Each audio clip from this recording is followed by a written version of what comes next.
We're all here for many reasons.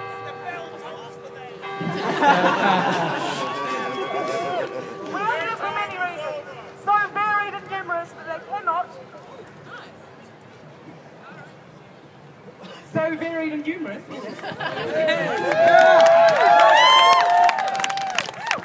We are here for many reasons, so varied and numerous that they cannot and should not be covered fully here now by just one person. This action is about discovering the experiences of our new peers and allies and gaining the broadest possible perspective on how our current system affects us all for ill. I've seen her around. We are here because something is rotten in the state of New Zealand and globally.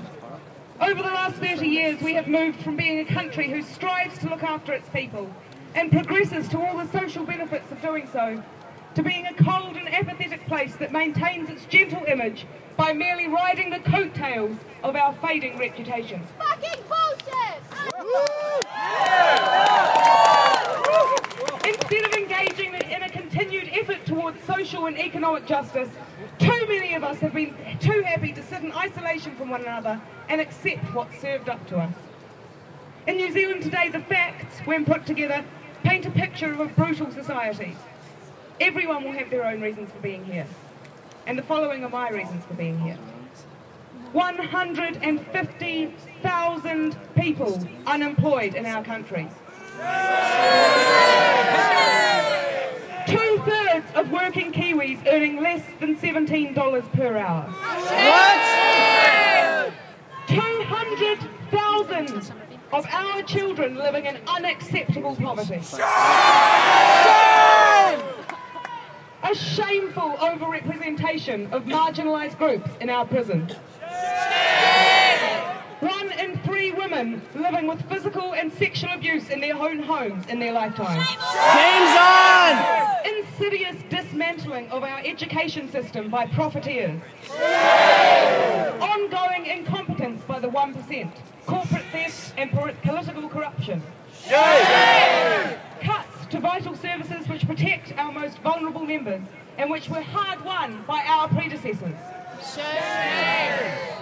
Rising prices and stagnating incomes. Ongoing discrimination of queer communities. Undemocratic, unmandated involvement in endless wars. Funded and carried out in our name.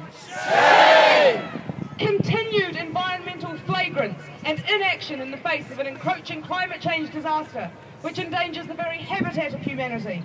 The Rima oil disaster is but the latest example of our state's reticence on these issues. And the ongoing imperialist policies which attack the tangata whenua of this land. Meaning that Maori oppression does not end at having their language and culture stolen and their land occupied by invaders, myself being among their descendants. But to add insult to injury, Maori are still now excluded and discriminated against in so many ways that it makes my soul ache. Our culture is one of literal rape and pillage. We think we're so good in New Zealand, but tell me, given the failures of society and the state outlined here, what is our claim to civilised society?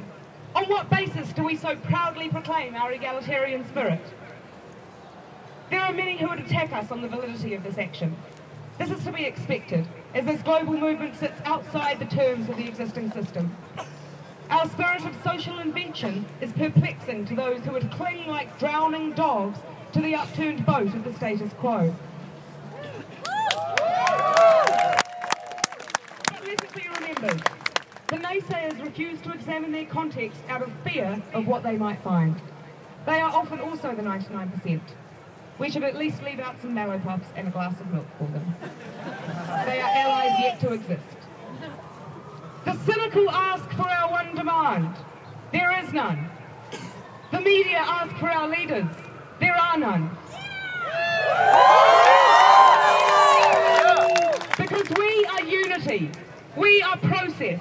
We can ask and listen and revel in the poignant beauty of exploring the question rather than racing to settle on an answer. We can be an opening up and not a closing down. We have difficult times ahead.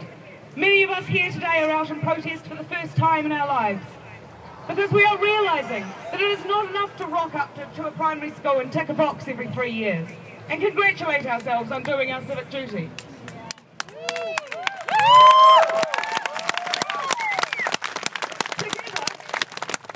Together we must invent the change we want to see. Only we that was. Yes, the situation is dire, but do you know what keeps making my heart leap in spite of all this stuff? We are here. We are here because we hope, because we dare to imagine a better life. We dare to believe that a more just future is possible. Just by being here, we dare to reject cynicism and apathy and formless dread. We dare to imagine a life driven not by grasping greed and pure self-interest, but one forged in the bonds of love, optimism, and mutual respect.